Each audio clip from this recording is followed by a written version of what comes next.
Movie start होती है और हम हमारी मेन कैरेक्टर मिर्ता उसके बॉयफ्रेंड रॉबिन को देखते हैं। ये दोनों माउंटेन पर कार से जा रहे थे। रॉबिन ने अपनी आंख बंद कर ली थी। वो मिर्ता पर ट्रस्ट कर रहा था कि उसे सही रास्ता दिखाएगी। इसी फन और एडवेंचर करते हुए उन्हें बहुत ही मजा आ रहा था। अचानक से उनके सामने एक ट्रक आ जाता है। मिर्ता ने डर कर रॉबिन से कहा कि प्लीज अपनी आंखें खोल लो।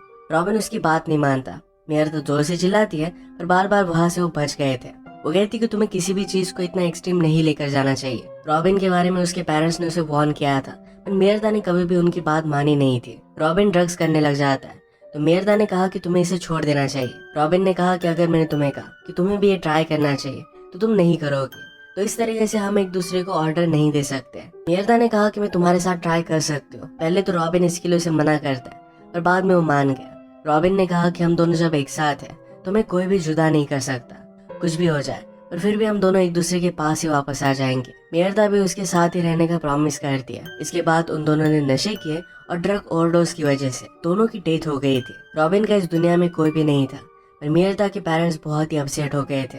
मिर्ता के फादर सारा दोष रॉबिन को देते। अगर उसकी लाइफ में ना आता तो ऐसा कुछ भी नहीं होता। मदर ने कहा कि हम मिर्ता को अकेला बरी नहीं कर सकते। उसकी अगर कोई लास्ट विश होती तो रॉबिन के साथ बरी होना यही होती। मदर की जिद की वजह से फादर भी मान गए और उन दोनों को बरी कर दिया जाता है। थोड़ा टाइम गुजर जाने के बाद अचानक से मिर्ता की ग्रेव टूट गई और वहां से वो बाहर आ गई। जब उसने पास रॉबिन की ग्रेव देखी तो इससे वो बहुत ही ज्यादा डिस्टर्ब हो गई। वहां से बाहर निकलकर वो चलने लग गए। तभी उसे कॉलेज की याद आती है। फुरेरा नाम का एक लड़का था जो आकर मिर्ता और उसकी फ्रेंड को उसकी गाड़ी में बैठने के लिए कहता है। मिर्ता की फ्रेंड ने उसकी इंसल्ट कर उसे जाने के लिए कहा था।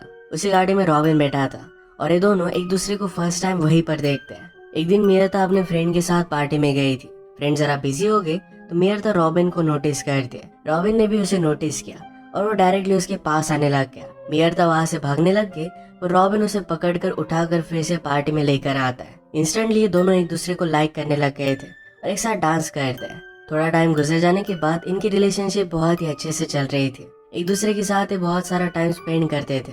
फिर से हमारी मूवी प्रेजेंट में आती है। मिर्ता चलकर अपने घर आ गई। उसे भूख लगी थी तो फ्रिज में का खाना खाने का वो ट्राई करती और उसे उल्टी आ गई। उसने मदर और फादर के रूम में जाकर देखा तो दोनों सो रहे थे पर डोर खुला था। इसी वजह से मदर जग जाती है। मिर्ता अपने रूम में गई और मदर भी वहां पर आने लग गई। उसकी आवाज सुनकर मिर्ता ने डोर बंद कर लिया। मदर को लग रहा था कि वो सदमे में है और इसी वजह से मिर्ता को देख पा रही है। वो कहती कि प्लीज डोर खोल दो।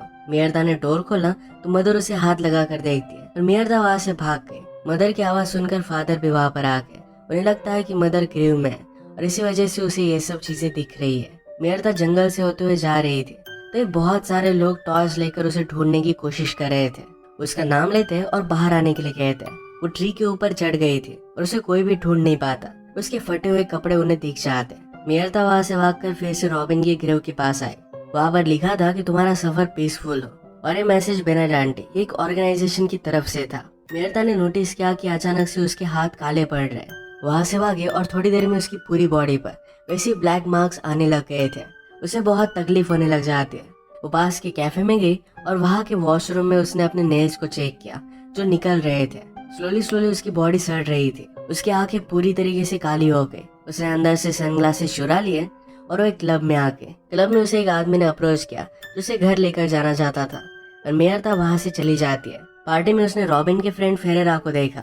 उसे पहचान लेता और उसे बचने के लिए फिर से उसी आदमी के पास वो वापस आ जाती है। वो आदमी कहता है कि चलो यहाँ से हम बाहर चलते हैं। पैरेलल में हम देखते हैं कि मिर्ता की मदर उसका ही नाम ले रही थी। उनके घर पर उनसे कोई मिलने के लिए आता है जिसका नाम था फेब्रासियो। उसने फादर से कहा कि मैं आपकी डॉटर से मिलना चाहता हूँ। वो अपने आप को इंट्रोड्यूस करवाते हुए कहता है कि मेरे ऑर्गेनाइजेशन का नाम है बेनाडांटे। हम सदियों से ह्यूमंस को प्रोटेक्ट करते आ रहे हैं। बनने के बाद जो लोग वापस आते हैं हम उन्हें हंट करते हैं। तुम्हारी बेटी भी मरने के बाद वापस आ चुकी है। फादर को पुलिस ने कहा था कि मिर्ता की ग्रेव को किसी ने लूट लिया है और इसी बात पर वो बिलीव करते थे। फेब्रासियो से कहता है कि मिर्ता तुमसे मिलने के लिए वापस आएगी पर वो तुम्हारी डॉटर नहीं रहेगी, पूरी तरीके से बदल चुकी है। फादर इन सब बातों से बहुत गुस्सा आ जाता है और उसे बाहर निकाल देते हैं। क्लब का आदमी मिर्ता को सुनसान सी जगह पर लेकर आता है। मिर्ता को वहां से जाना था। उस आदमी ने उसे ड्रग्स ऑफर किया पर मिर्ता उसकी बात नहीं मानती। उसे बहुत सारे पैसे दिखाता है। मिर्ता के फिर भी ना मानने के बाद उसे जबरदस्ती करने लग गया। मिर्ता की आंखें फिर से काली हो गई और उस पर वो अटैक कर देती है।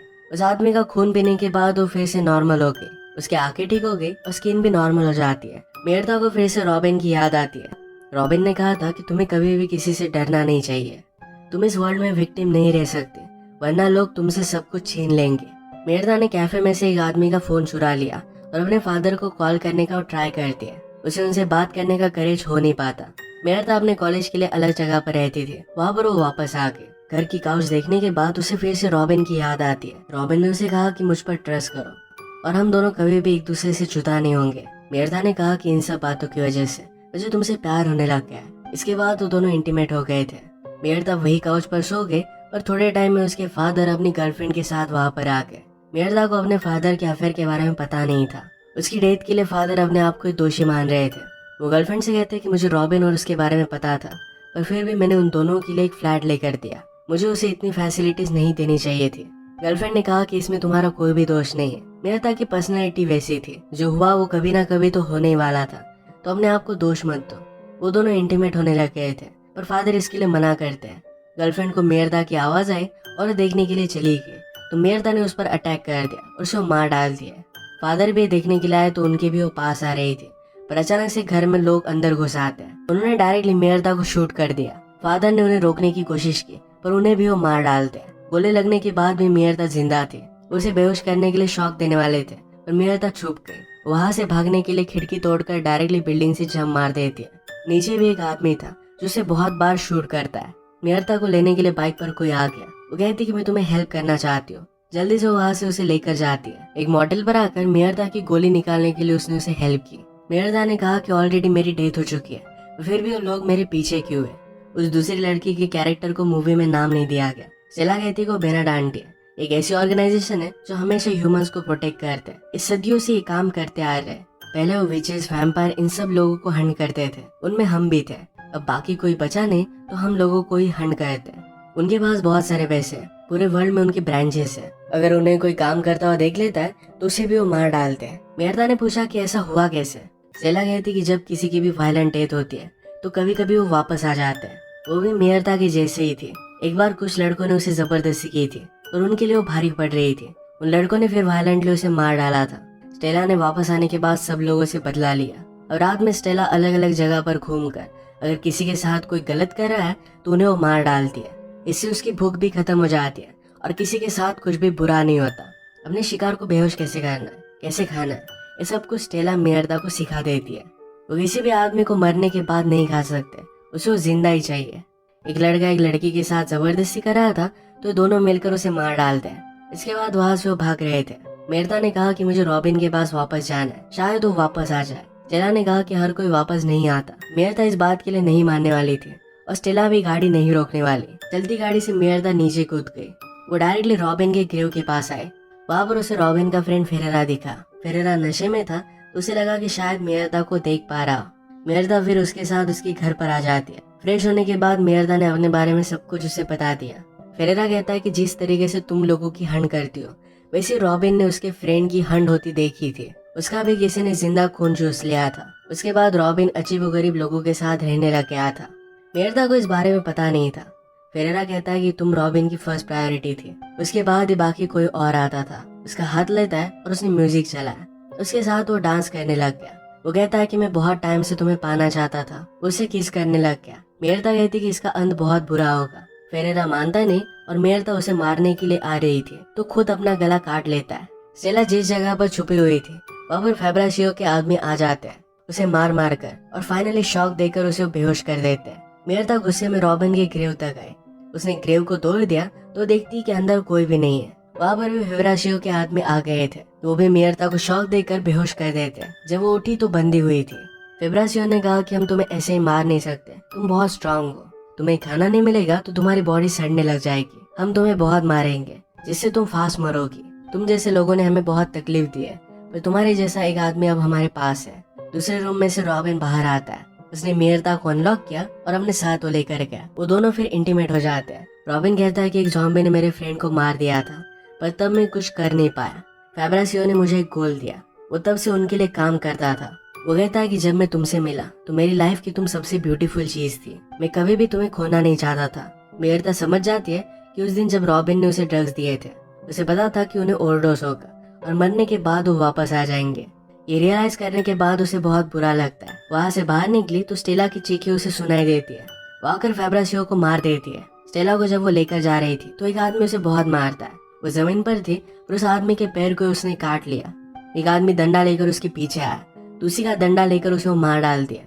इसके बाद वो बहुत सारे लोगों को फाइट करती है। ये दोनों जल्दी से गाड़ी के पास पहुंचे, तभी रॉबिन उन्हें रोकने के लिए आ जाता है। रॉबिन ने कहा कि तुमने मुझे प्रॉमिस किया था तुम हमेशा मेरे साथ रहोगी। मेरता कहती कि डिसीजन तुम्हें मुझे लेने देना चाहिए था। अब वो इमॉर्टल हो चुकी थी। रॉबिन कहता है कि गिफ्ट है। मेरता कभी भी ऐसा बनना नहीं चाहती थी। वो टेजर लेती है और रॉबिन को शॉक लगाकर बेहोश कर देती है। वो दोनों जल्दी से वहां से भाग गए। स्टेला ने मेरता से कहा कि तुम बहुत ही पावरफुल हो, तुम्हें अपने पावर्स का अच्छे से यूज करना चाहिए। जो लोग बुरा काम करते हैं उन्हें वो हंट करने वाले हैं। इसी के साथ मेरता अपना मिशन स्टार्ट करती है। अगर आपको एक्सप्लेनेशन अच्छा लगा तो प्लीज से लाइक और कमेंट जरूर कर दीजिएगा। बहुत सारी मूवीज लेकर आते रहता हूँ, तो प्लीज चैनल को सब्सक्राइब कर दीजिए और बेल नोटिफिकेशन आइकन दबाना मत भूलिएगा। फिर से मिलेंगे और एक नई मूवी के साथ। तब तक के लिए थैंक यू और आप अपने आप का ख्याल रखिए।